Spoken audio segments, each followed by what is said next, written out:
إلا أن يأتين بفاحشة مبينة وتلك حدود الله ومن يتعد حدود الله فقد ظلم نفسه لا تدري لعل الله يحدث بعد ذلك أمرا فإذا بلغن أجلهن فأمسكوهن بمعروف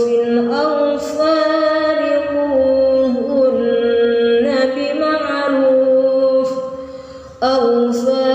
فارقوهن بمعروف وأشهدوا ذوي عدل منكم وأقيموا الشهادة لله ذلكم يوعظ به من كان يؤمن بالله واليوم الآخر ومن يتق الله يجعل له مخرجا ويرزقه من حيث لا يحتسب ومن يتوكل على الله فهو حسبه إن الله بالغ أمره قد جعل الله لكل شيء قدرا واللائي يئسن من المحيض من نسائكم إن ارتبتم فعدتهن 3 أشهر واللائي لم يحضن وأولاة الأحمال أجلهن أن يضعن حملهن ومن يتق الله يجعل له من أمره يسرا ذلك أمر الله أنزله إليكم ومن يتق الله يكفر عنه سيئاته ويعظم له أجرا أسكنوهن من حيث سكنتم من وجدكم ولا تضاروهن لتضيقوا عليهن وإن كن أولات حمل فأنفقوا عليهن حتى يضعن حملهن فإن أرضعن لكم فآتوهن أجورهن وأتمروا بينكم بمعروف وإن تعاسرتم فسترضع له أخرى لينفق ذو سعة من سعته ومن قدر عليه رزقه فلينفق مما آتاه الله لا يكلف الله نفسا إلا ما آتاها سيجعل الله بعد عسر يسرا وكأي من قرية عتت عن أمر ربها ورسله فحاسبناها حسابا شديدا وعذبناها عذابا نكرا فذاقت وبال أمرها وكان عاقبة أمرها خسرا حسرا أعد الله لهم عذابا شديدا فاتقوا الله يا أولي الألباب الذين آمنوا قد أنزل الله إليكم ذكرا رسولا يتلو عليكم آيات الله مبينات ليخرج الذين آمنوا وعملوا الصالحات من الظلمات إلى النور ومن يؤمن بالله ويعمل صالحا يدخله جنات تجري من تحتها الأنهار خالدين فيها أبدا قد أحسن الله له رزقا الله الذي خلق 7 سماوات ومن الأرض مثلهن يتنزل الأمر بينهن لتعلموا أن الله على كل شيء قدير وأن الله قد أحاط بكل شيء علما بسم الله الرحمن الرحيم إذا وقعت الواقعة ليس لوقعتها كاذبة خافضة إذا رجت الأرض رجا وبست الجبال بسا فكانت هباء منبثا وكنتم أزواجا ثلاثا فأصحاب الميمنة ما أصحاب الميمنة وأصحاب المشأمة ما أصحاب المشأمة والسابقون السابقون أولئك المقربون في جنات النعيم ثلة من الأولين وقليل من الآخرين على سرر موضونة متكئين عليها متقابلين يطوف عليهم ولدان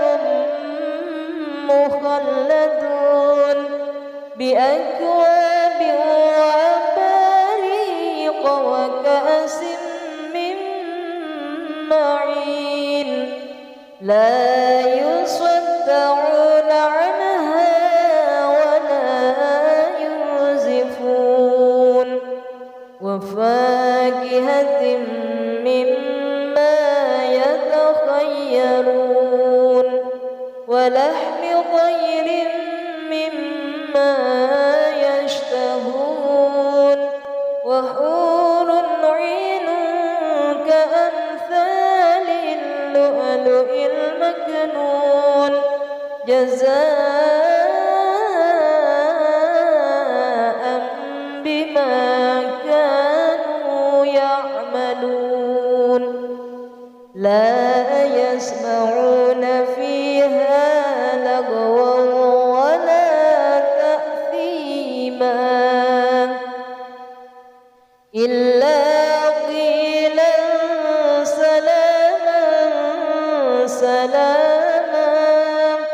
وأصحاب اليمين ما أصحاب اليمين في سدر مخضود وطلح منضود وظل ممدود وماء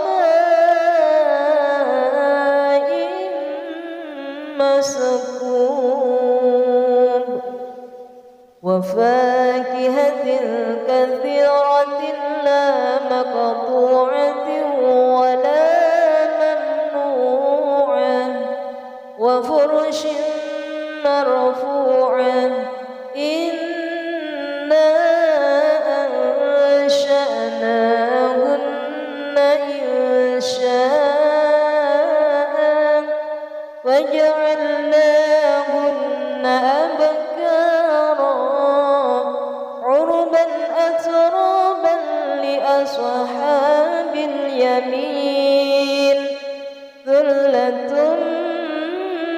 من الأولين وثلة من الآخرين وأصحاب الشمال ما أصحاب الشمال في سموم وحميم وظل من يحموم لا بارد ولا كريم إنهم كانوا قبل ذلك مترفين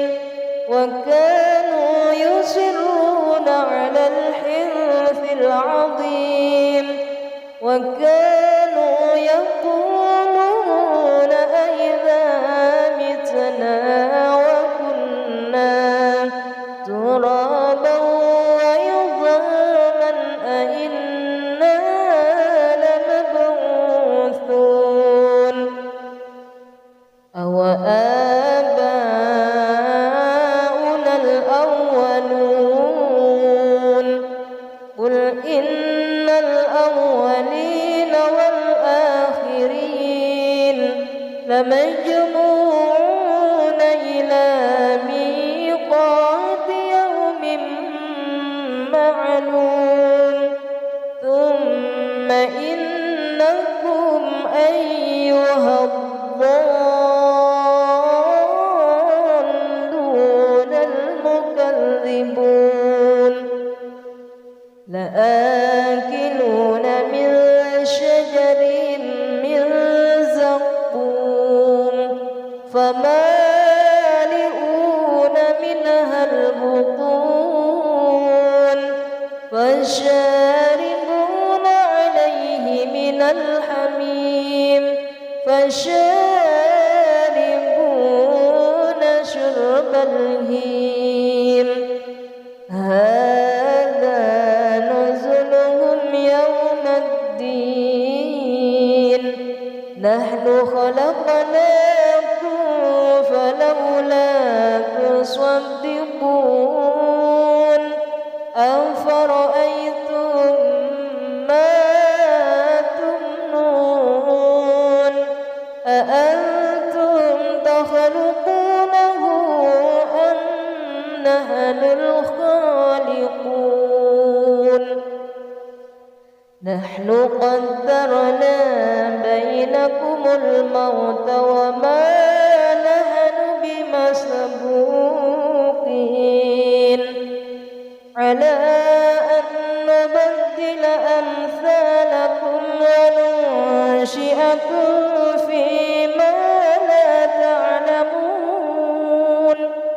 ولقد علمتم النشأة الأولى فلولا تذكرون أفرأيتم ما تحرثون أأنتم تزرعونه أم نحن الزارعون لو نشاء لجعلناه حطاما فظلتم تفكهون إنا لمغرمون بل نحن محرومون أفرأيتم الماء الذي تشربون أأنتم أنزلتموه من المزن أم نحن المنزلون لو نشاء جعلناه أجاجا فلولا تشكرون أفرأيتم النار التي تورون أأنتم أنشأتم شجرتها أم نحن المنشئون نحن جعلناها تذكرة ومتاعا للمقوين فسبح باسم ربك العظيم فلا أقسم بمواقع النجوم وإنه لقسم لو تعلمون عظيم إنه لقرآن كريم في كتاب مكنون لا يمسه إلا المطهرون تنزيل من رب العالمين أفبهذا الحديث أنتم مدهنون وتجعلون رزقكم أنكم تكذبون فلولا إذا بلغت الحلقوم وأنتم حينئذ تنظرون ونحن أقرب إليه منكم ولكن لا تبصرون فلولا إن كنتم غير مدينين ترجعونها إن كنتم صادقين فأما إن كان من المقربين فروح وريحان وجنة نعيم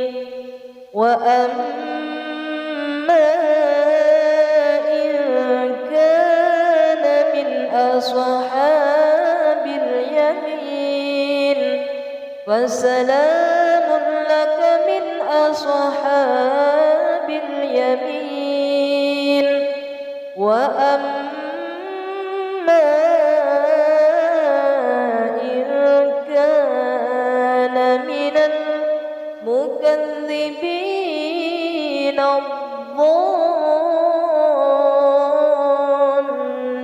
الضالين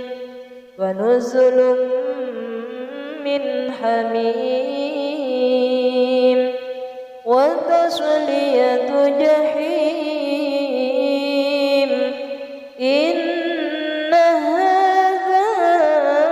لهو حق اليقين فسبح باسم ربك العظيم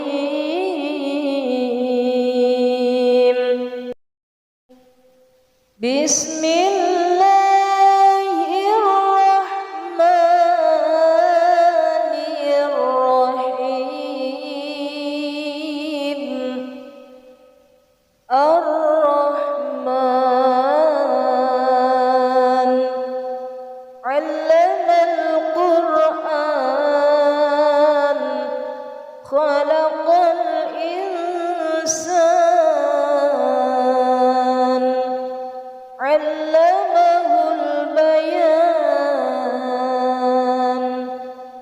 الشمس والقمر بحسبان والنجم والشجر يسجدان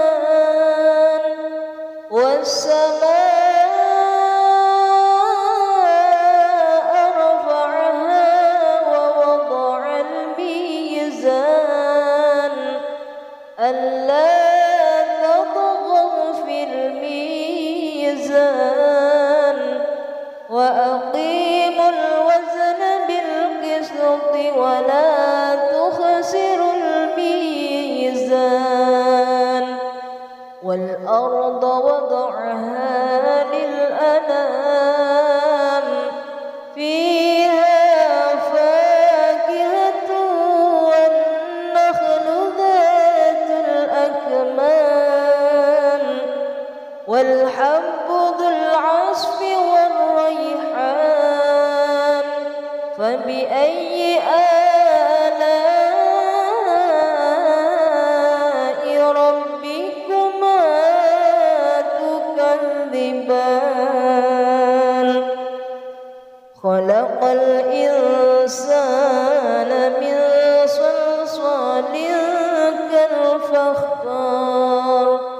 وخلق الجنة من مارج من نار فبأي آلاء ربكما تكذبان رب المشرقين ورب المغربين فبأي آلاء ربكما تكذبان مرج البحرين يلتقيان بينهما برزخ لا يبغيان فبأي آلاء ربكما تكذبان يخرج منهما اللؤلؤ والمرجان فبأي آلاء ربكما تكذبان وله الجوار المنشآت في البحر كالأعلام فبأي آلاء ربكما تكذبان كل من عليها فان ويبقى وجه ربك ذو الجلال والإكرام فبأي آلاء ربكما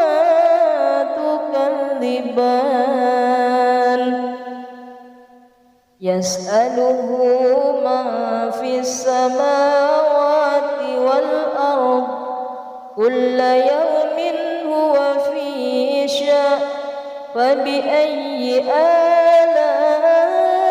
آلاء ربكما تكذبان سنفرغ لكم أيها الثقلان فبأي آلاء ربكما تكذبان يا معشر الجن والإنس إن استطعتم أن تنفذوا من أقطار السماوات والأرض فانفذوا لا تنفذون إلا بسلطان فبأي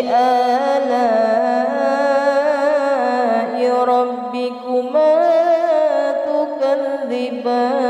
تكذبان يرسل عليكما شواظ من نار ونحاس فلا تنتصران فبأي آلاء ربكما تكذبان فإذا انشقت السماء فكانت وردة كالدهان فبأي آلاء ربكما تكذبان فيومئذ لا يسأل عن ذنبه إنس ولا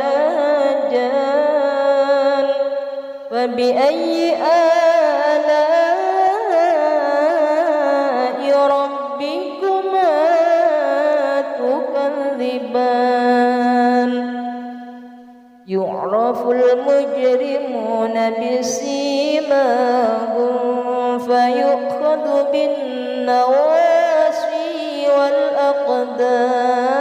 والأقدام فبأي آلاء ربكما تكذبان هذه جهنم التي يكذب بها المجرمون يطوفون بينها وبين حميم آن فبأي آلاء ربكما تكذبان ولمن خاف مقام ربه جنتان فبأي آلاء ربكما تكذبان ذواتا أفنان فبأي آلاء ربكما تكذبان فيهما عينان تجريان فبأي آلاء ربكما تكذبان فيهما من كل فاكهة زوجان فبأي آلاء ربكما تكذبان متكئين على فرش بطائنها من استبرق وجنى الجنتين دان فبأي آلاء ربكما تكذبان فيهن قاصرات الطرف لم يطمثهن إنس قبلهم ولا جان فبأي آلاء ربكما تكذبان كأنهن الياقوت والمرجان فبأي آلاء ربكما تكذبان هل جزاء الإحسان إلا الإحسان فبأي آلاء ربكما تكذبان ومن دونهما جنتان فبأي آلاء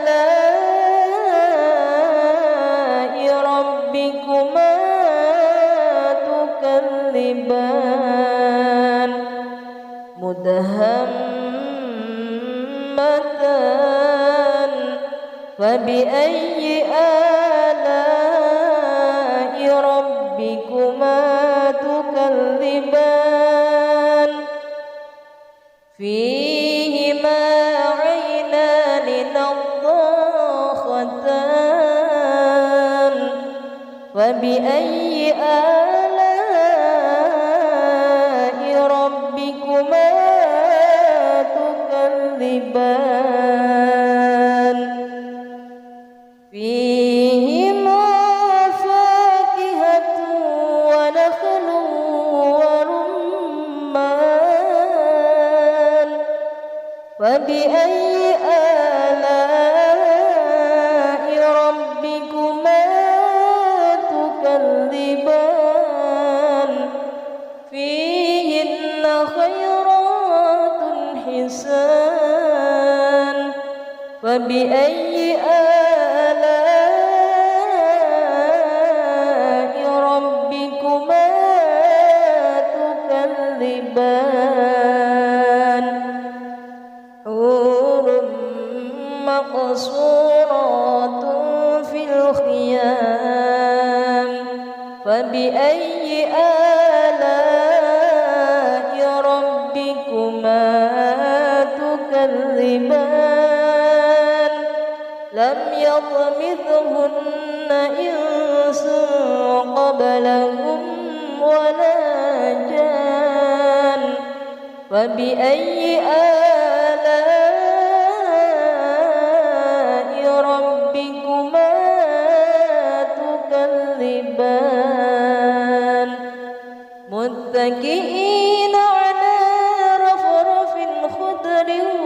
وعبقري حسان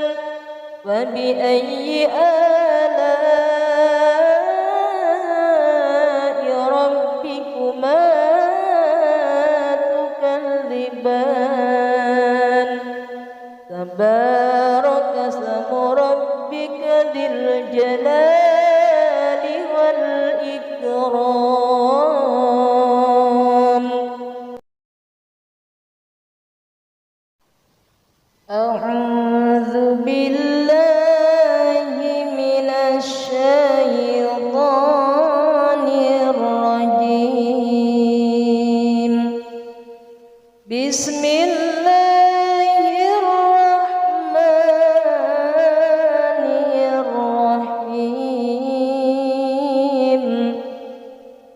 تبارك الذي بيده الملك وهو على كل شيء قدير الذي خلق الموت والحياة ليبلوكم أيكم أحسن عملا وهو العزيز الغفور الذي خلق سبع سماوات طباقا ما ترى في خلق الرحمن من تفاوت فارجع البصر هل ترى من فطور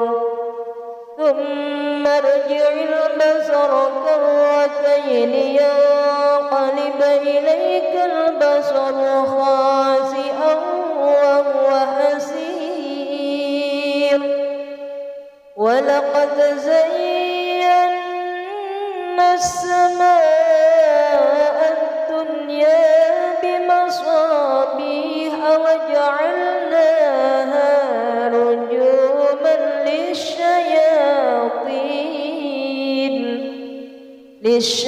للشياطين وأعتدنا لهم عذاب السعير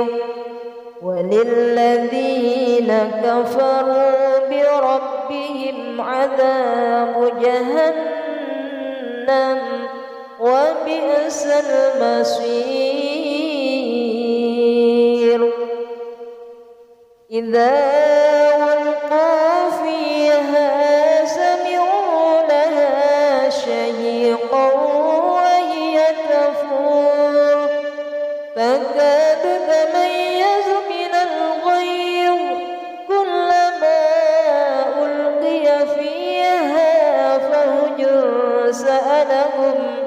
خزنتها ألم يأتكم نذير قالوا بلى قد جاءنا نذير فكذبنا وقلنا ما نزل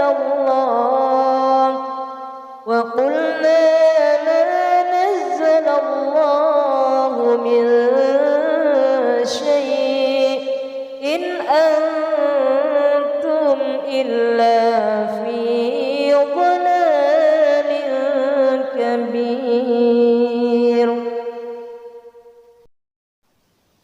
وقالوا لو كنا نسمع أو نعقل ما كنا في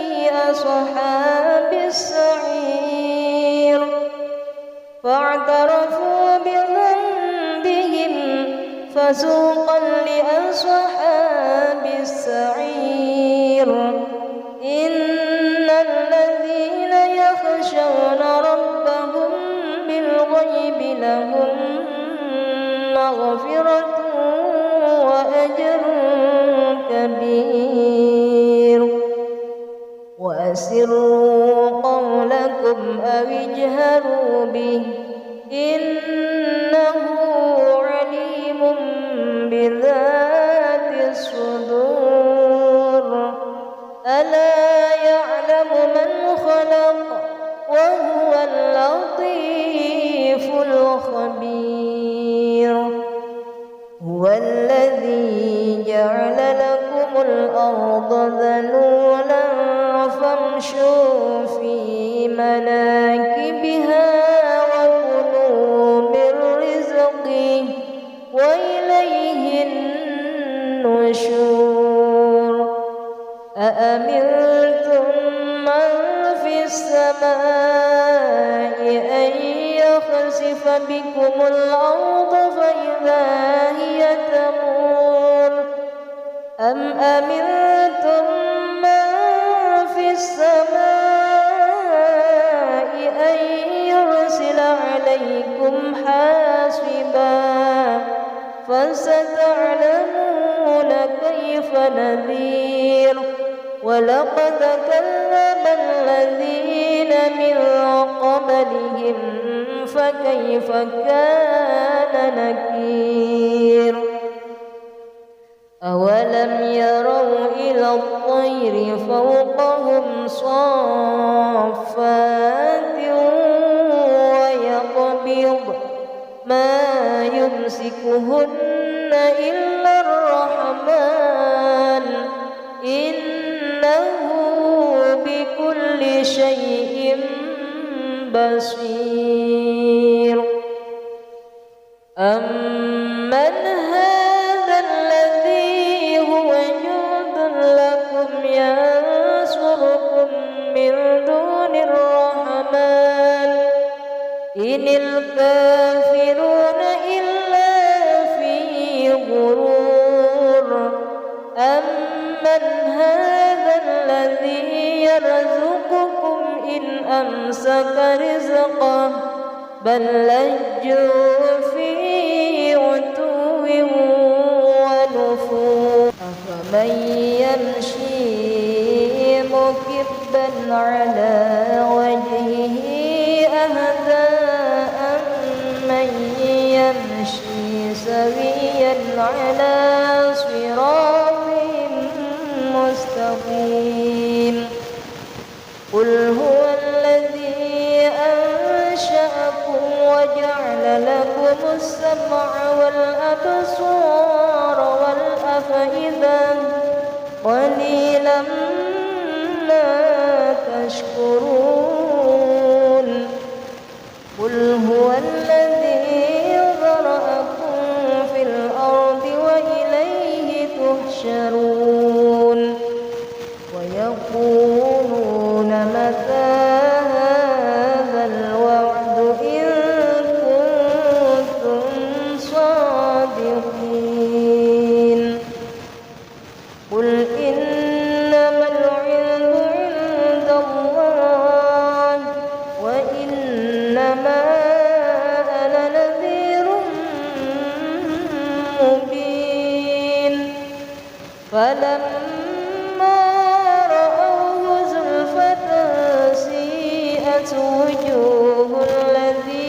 كفروا وقيل هذا الذي كنتم به تدعون قل أرأيتم إن أهلكني الله ومن معي أو رحمنا ومن يجير الكافرين من عذاب أليم قل هو الرحمن آمنا به وعليه توكلنا وستعلمون من هو في ضلال مبين قل أرأيتم إن أصبح ماؤكم غورا فمن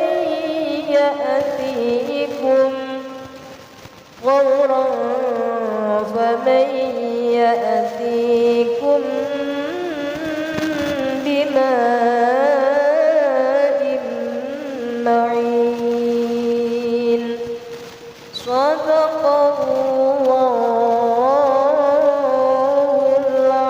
العظيم. أعوذ بالله من الشيطان الرجيم.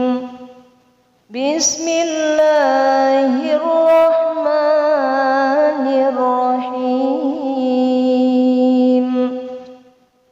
الحمد لله رب العالمين الرحمن الرحيم مالك يوم الدين إياك نعبد وإياك نستعين اهدنا الصراط المستقيم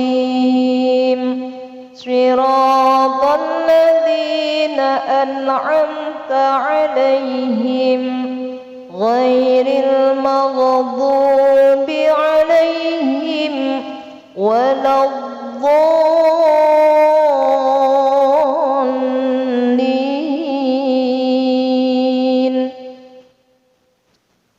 بسم الله الرحمن الرحيم. قل أعوذ برب الناس ملك الناس إله الناس من شر الوسواس الخناس الذي يوسوس في صدور الناس من الجنة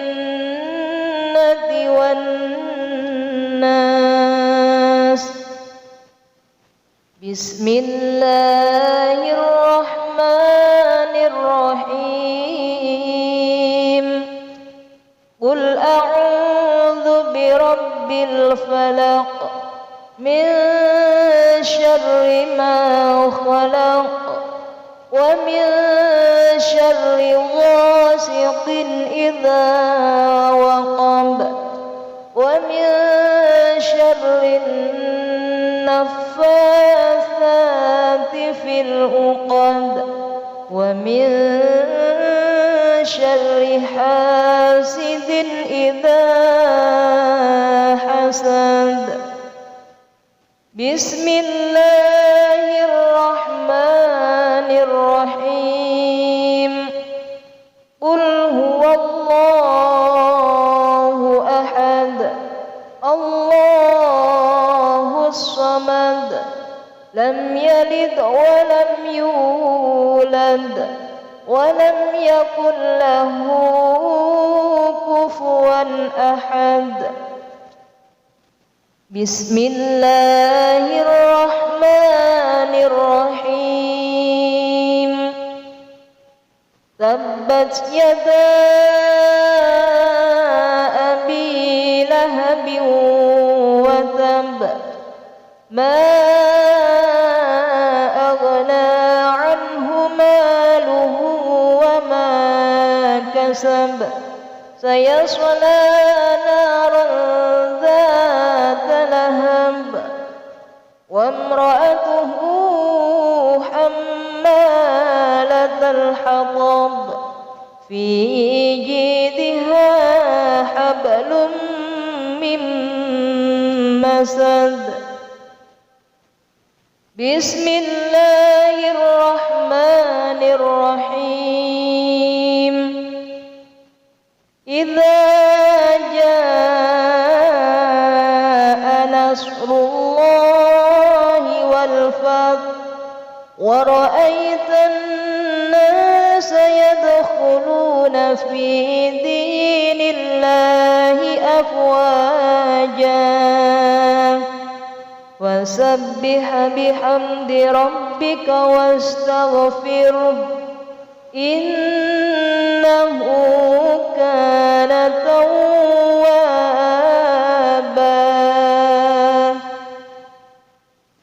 بسم الله الرحمن الرحيم قل يا أيها الكافرون لا أعبد ما تعبدون ولا أنتم عابدون ما أعبد ولا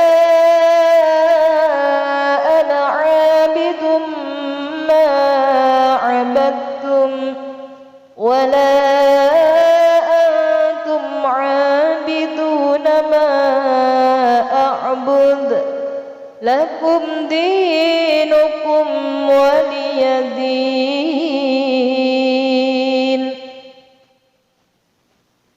بسم الله الرحمن الرحيم إنا أعطيناك الكوثر فصل لربك وانحر إن شانئك هو الأبتر بسم الله الرحمن الرحيم أرأيت الذي يكذب بالدين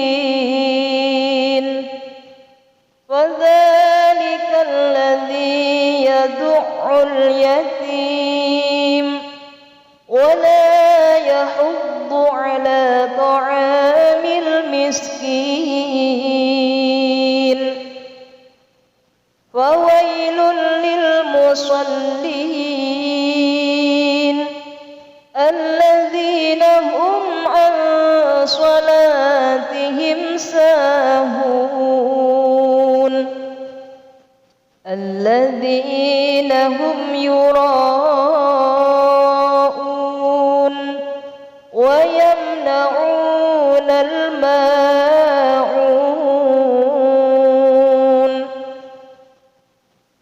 بسم الله الرحمن الرحيم لإيلاف قريش